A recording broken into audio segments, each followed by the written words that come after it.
ସମ୍ଭାବ୍ୟ ସ୍ରୋତର ଦର୍ପଣ ସମ୍ଭାବନା ପରିବାର ଏକ ସାମାଜିକ ଅନୁଷ୍ଠାନ।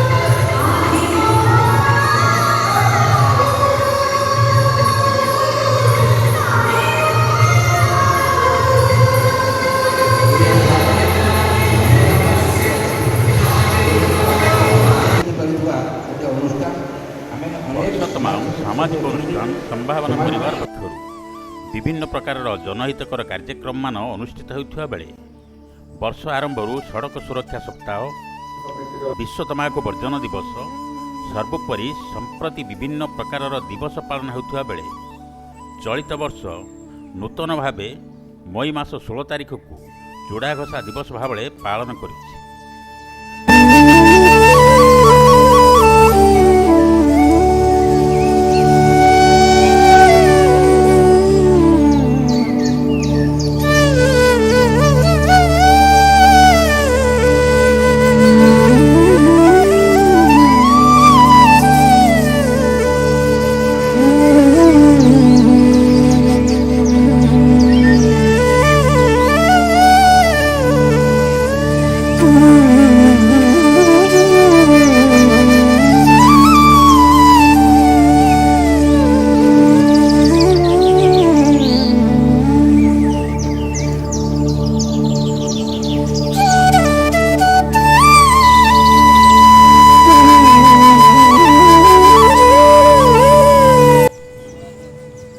ତଦ୍ବ୍ୟତୀତ କ୍ରୀଡ଼ାବିତମାନଙ୍କୁ ଉତ୍ସାହିତ କରିବା ଲକ୍ଷ୍ୟ ନେଇ ପ୍ରଥମ ଥର ପାଇଁ ସମ୍ଭାବନା କପ୍ କ୍ରିକେଟ ଟୁର୍ଣ୍ଣାମେଣ୍ଟ ଆୟୋଜିତ ହୋଇଥିଲା।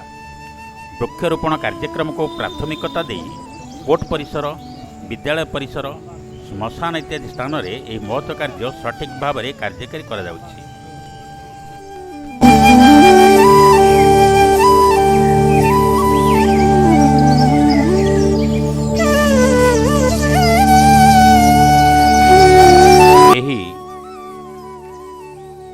ଜନହିତକାରୀ କାର୍ଯ୍ୟାବଳୀକୁ ଅବଲୋକନ କରି ଓଡ଼ିଶା ସରକାରଙ୍କ ଜଙ୍ଗଲ ପରିବେଶ ବିଭାଗ ପକ୍ଷରୁ ଅନୁଷ୍ଠାନକୁ ପ୍ରକୃତି ମିତ୍ର ପୁରସ୍କାର ପ୍ରାପ୍ତ ହୋଇଅଛି।